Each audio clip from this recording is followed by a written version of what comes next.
Hello everyone, welcome to the Outcast session. My name is Elsa Kislasi, I'm Paris correspondent for Variety, and we're going to see today a trailer of the new series by Robert Kirkman, who's the creator of The Walking Dead, and let's watch the clip now.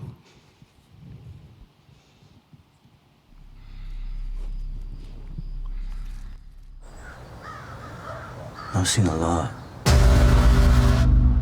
Thought I'd seen the worst suffering a man could imagine, but I've never seen anything like that before.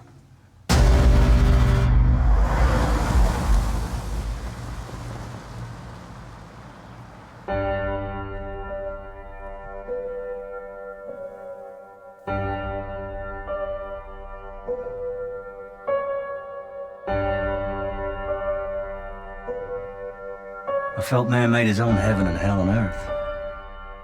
But what happened to you changed everything.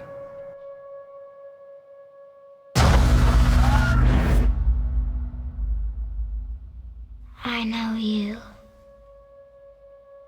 Outcast.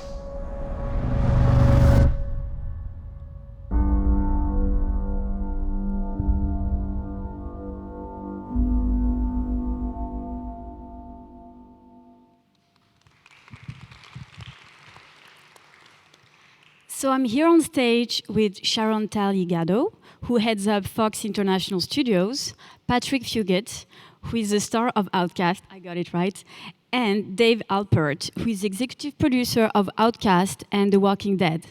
So we're going to start, talking about the genesis of the series after The Walking Dead, which was such a global success worldwide. I'm sure that Robert Kirkman had many options. How did you manage to get him on board with you, and how did you pick Outcast? We were at I think it was between season 1 and season 2 of The Walking Dead, after a real phenomenal, premiere and success story that we had with the show. I think it was inevitable that I will ask Robert the one question, which is, what's next? What's your passion project? What is the one thing that you really care about and want to tell? What's the next story? And we were sitting with David. It was David, me, and Robert around the table. And Robert thought for a minute, maybe considering, should I share, shouldn't I share? And he said, and I remember the spark in his eyes when he spoke about it. The concept was in its infancy, but it was all there. He spoke about Kyle Barnes. He spoke about this guy that, all his life was surrounded by possessions. He talked about a very relatable human way into a story. And seeing this guy as he tries to put his family back together while battling against these evil forces and trying to realize what's happening. And I just knew that he's going to do it again. Again, choose that very relatable, identifiable, grounded character that we'll all care about and want to watch week to week, and putting it against a wild backdrop and a world that we haven't seen on TV yet, that I think will make it must watch. So Robert is not here today, but is here with us in spirit and in the clip we're going to see now. Let's watch it.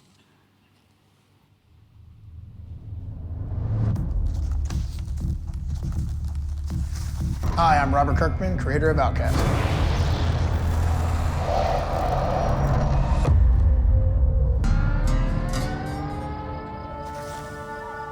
The story of Outcast is about this guy named Kyle Barnes, and Kyle Barnes is a, normal, average, everyday human being, aside from the fact that his life has been haunted and he's been tormented by the scourge of demonic possession his entire life. When we meet him in the first issue, he's a guy who's basically cut himself off from society just because when he's around people, bad things seem to happen to him. The coolest thing about Outcast really is that there's going to be a lot of familiar elements. But like The Walking Dead, we're going to come at things from such a different angle that I think we're going to be bringing a lot of new to the table. For me, doing this stuff in television and trying to create these new concepts and new environments, it's always really about the people and it's about their struggles, because that's the stuff that really matters.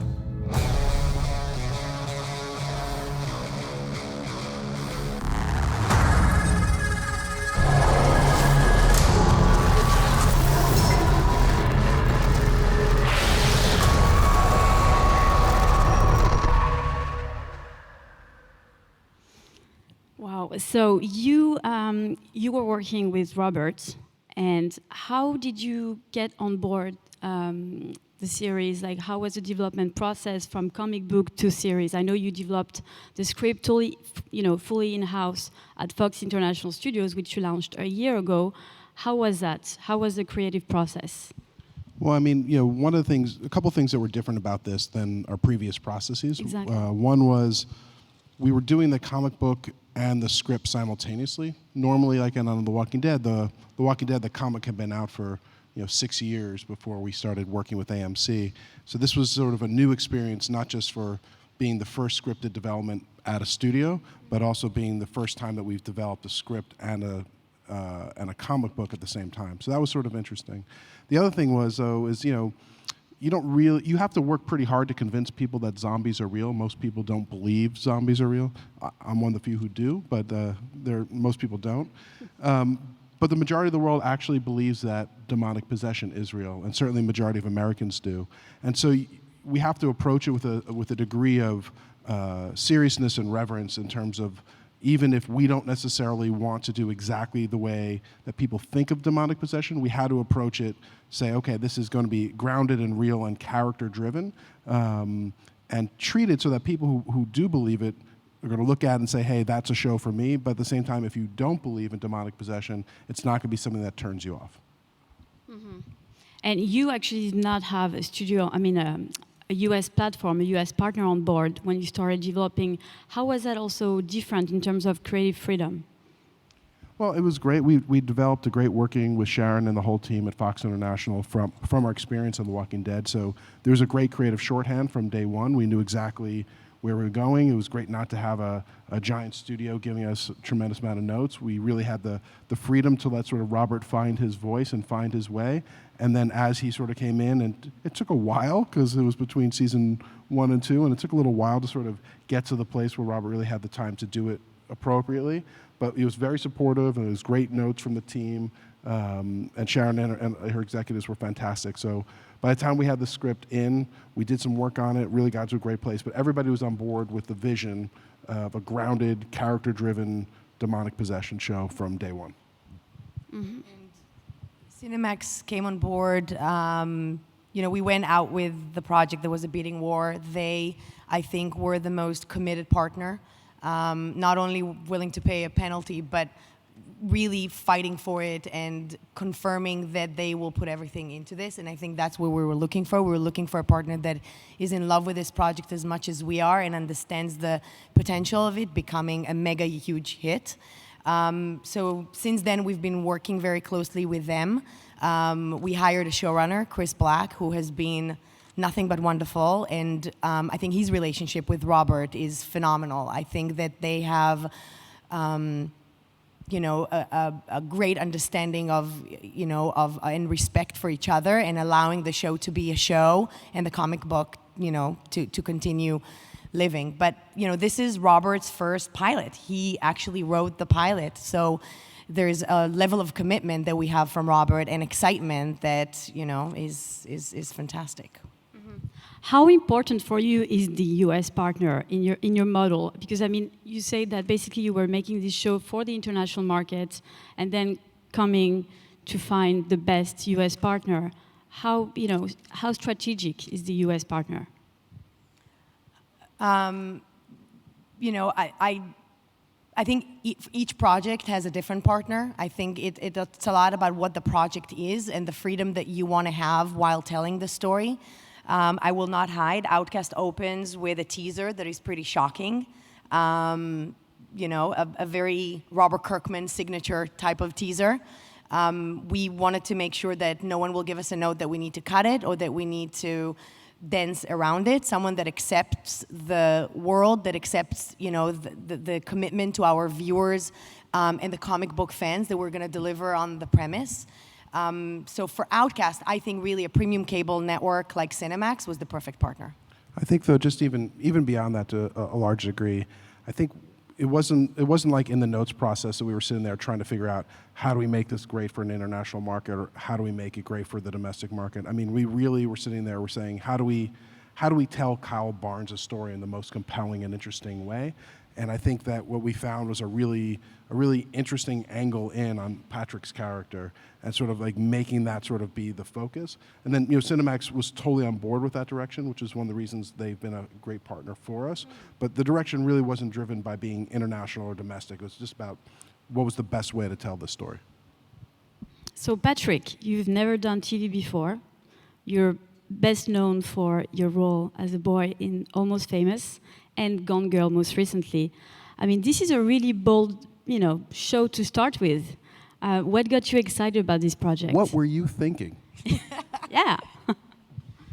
Well, like you said, I've done primarily film work, and recently, film is branching off in several different directions, and some of it is very exciting, and other directions are not as exciting. But television, particularly paid television and networks that have the ability to tell these larger stories, are getting more grounded, and they're gaining more source material and newer IPs and things like that. And to have a show come along that's an original IP and something new and exciting from somebody who's an exciting creator like Robert Kirkman, who comes with a sort of expectation, you expect it to be pretty good. So it's an exciting idea and genre.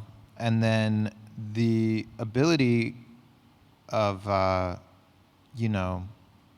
cable networks and everything to be able to take source material and explore it over a length of time is really exciting to me, because when you work in film, you have characters and story that you have to explore, as completely as you can in an hour and a half to 3 hours or however long your movie is. And that's not actually a lot of time. And when you shoot the films, you don't actually sit with the material for a lot of time. And that's fine. And, I love doing films. But when you have something like this where we have 10 full hours in the first season to really explore these characters in this world and discover as we go along, slowly get to start, solving smaller mysteries that just open the door to bigger mysteries. That to me is very exciting, because when you have something that can be based on like a graphic novel or a comic like Outcast, there's so much there already, and then the writers are expanding so much and adding so much more depth and texture and material to it that it's really enjoyable to see it progress and evolve and get to explore it. And how did you approach your character? How did you research it? Did you watch a lot of Exorcism movies, or what did you do? So with Kyle, Kyle isn't as involved or invested in Exorcism as much as like Reverend Anderson is. Yes. Kyle is more emotionally involved, and he comes from a past that's plagued by possession, but he doesn't necessarily believe that in the first few episodes. He remembers these things as like relating to mental illness or something that he can explain to basically help him heal, right? To help him forget the pain that went along with it, because basically he missed out on his childhood and he was abused, and he went through this, awful experience several times before we meet him. And so my thought process or my preparation has gone mostly into thinking about Kyle in that light, and how he didn't get to have a childhood, and these abusive situations happened with his mother, and he's in a sort of denial when we meet him, and he's very scared of the outside world. So let's take a look at your character, and that's exclusive, guys. You're very lucky. Let's watch it.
Kyle, you asshole, I can see you.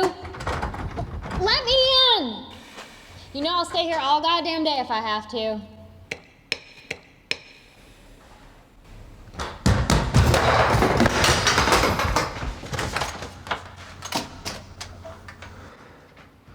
Please go. If you're sorry, asshole, about it, not a chance. You can't be here.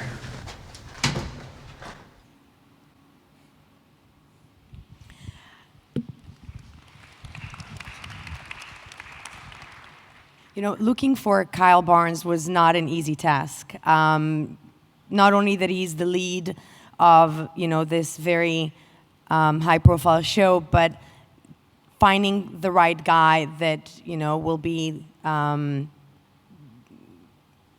will, you know, work off the comic book as well and reinvent that character on television. And we saw a lot of actors. And I gotta say, they all brought a very similar delivery, which I think the way they interpreted this character was, oh, he was, you know, locked in his house for so long, he was abused as a child, he was surrounded by possession. They thought of him as this neurotic, violent, aggressive guy. And they came full force, and we saw dozens of auditions that were very similar. And then Patrick walked in and brought such a different vibe and such a different energy altogether. And I think we all saw the kid from Almost Famous and the vulnerable, relatable energy that he brought, but at the same time being badass when he was supposed to, and being able to snap and surprise you was so captivating that I remember Robert saying, it's exactly what I was imagining. I couldn't imagine this character otherwise, which was very exciting. I think we knew that we got it right when we got Patrick. And what about you? I mean, what about Robert and you deciding on the casting? How did you choose? Why did you choose Patrick? What got you excited about Patrick? Well, I mean, the character is really interesting in terms of what we're trying to get at, because I think one of the big questions here is sort of the meaning of faith, right? You know, faith is something sort of predicated on the absence of evidence, right? So Kyle has sort of come up with his own worldview that it's based off of his belief that he is a problem for the ones that he loves, right? So he's doing something that's both very selfless in that he sort of cut himself off from everybody that he loves, because he thinks by being an outcast, being exiled from them, that he's actually protecting them, right? So there's something very sad but kind of noble about that. But there's also something a little bit childish about that as well, because, you know, we believe that there's something in interaction that we can work through those things, especially if you have love there, right? So being able to display sort of that martyrish quality, that sort of selflessness, while at the same time doing it from a perspective of a little bit of childishness, it's a really complicated thing. So when we saw a lot of the actors, a lot of them came at it from that martyrish type place where it was very sort of aggressive and holier than thou. And I think really sort of when we saw Patrick do what he was doing, it was sort of like, wow, we felt for him. There's a huge level of empathy for what he was going through, because his past is so painful. And you know that he's keeping, that was his sister in the scene, he's keeping her at bay, not because he doesn't love her, but because he doesn't want her to get hurt. And seeing that happen and feeling that connection for us was something that Patrick really made us feel instantly. I mean, when you see the pilot, you realize that there is a level of violence, obviously. We hope that it's earned. But we all knew that the actor that will play Kyle Barnes needs the forgiveness of the audience at the end of the episode. That if he goes through this episode and you don't forgive him at the end, it's going to be really hard to bring people to watch him in episode 2. And if you watch the pilot, you more than forgive him. You are so invested in him. That's and true, I confirm. You really, truly care for him. Yeah, because The Walking Dead really reinvented the zombie drama genre. How is Outcast reinventing the exorcism drama? I mean... Well, I mean, I think part of What are it's- you doing differently? I mean, I think part of it's kind of defining what a serialized exorcism drama means, right? When we talk about The Walking Dead, the movie's always the same, right? A bunch of cool, interesting people put in this awful situation, then they either all die or they get locked off somewhere and you never see them again. So the story there was, okay, what happens next, right? So here, the conversation is like, okay, we've seen an exorcism, like in The Exorcist, or we've seen it in The Omen. We've seen all these different things, but what happens after that, right? How do you, when you've been saying when the demon's possessing you, and you're saying all these awful things, and you're sort of you're saying all the things to your loved ones that hurt them and wound them to the core, and now you're better. Like, how do you go back to sort of living that way, right? It's sort of, and we looked at it through a number of different lenses. It's, whether it's addiction or alcoholism, or how do you deal with someone who's had an inner demon manifest themselves? How do you trust that they're better? And what's great, we have a town, this small town of Rome, West Virginia, and the town not everybody there is so accepting and understanding of Kyle. Some of them think, they remember him before the possession started happening. Others of them think that he's doing something wrong and that he's just a bad guy and should be sort of shunned. So going back to the business side, can you talk, it looks like it has really high production value. It looks great. What's the budget? High. Oh, you're not, okay. I don't know if I'm ready to speak about specifics, but I would say it is higher than your average show. But what's really special is that, of course, you fully produced it at Fox International Studios, and I just wondered if the fact, that Cinemax came on board later on, did they have the same commitment that they would have had if it had come before? Yeah, I think, the show was developed in an maybe unusual way where an international channel company has, opened a studio in the US, developed on spec, then sold it to a US network with the intention of bringing it to the world as a almost like a theatrical release, like we did with The Walking Dead. I think that was unusual, but once we found that committed partner, the deal ended up being very traditional. So you have a US partner that is paying a full fee for a show that is at full price, that will come to the world in full speed. But also, I think Cinemax has been a great partner for us from top to bottom. They were involved. They were incredibly supportive of Patrick playing Kyle Barnes. They were supportive of sort of every decision we've had along the way. They've been really a great partner. With great freedom, I gotta say, with really great freedom for Robert to, create the show that he wants. And how important are the international sales in your business plan for this show? Very important. We're not only a channel company and a studio, but we have a sales team. Our goal is to bring this show to as many viewers, that we can bring it to. So the show after, the global release, and while, we're doing the global release in markets where we don't have channels, we're obviously looking for partners. It will have hopefully many, many windows after that. That's the goal. We want to make shows that, everybody will watch. And what's the marketing? I heard that you're spending a great amount of money in marketing. How are you going to launch the show worldwide? Make it like an event? Similar to Walking Dead, we invested, north of $10 million in marketing on that show. We started marketing it 6 months in advance in full collaboration with AMC from the key arts. We had a very well thought strategy that mimicked, a zombie invasion, basically, seeding the virus until the outbreak. We're doing the same thing for Outcast with Cinemax, where we brought the show to Comic-Con in July. The show will launch, we don't have a confirmed TX date, but it's going to be earlier next year, and we're already talking about the production blog and seeding the show first with the evangelist, because Robert Kirkman, as you can imagine, has an incredible following. We also had Adam Wingard, the director of the show, who has his own cult following. Our composer is Atticus Ross, who won the Oscars for Social Network and worked on Gone Girl. That's more cult following, so we're bringing all of their fans plus the fans of The Walking Dead and building on top of that. As we get closer to the TX date, you're going to see a massive amount of billboards and a very aggressive campaign out there, making sure that everybody knows this show is coming. Great. And just to end this session, I just saw that you acquired False Flag, the Israeli show. You're already doing the US remake, and you've just acquired the Hebrew language show. How does it underscore your strategy at Fox International Studios, your editorial line, what you want to do?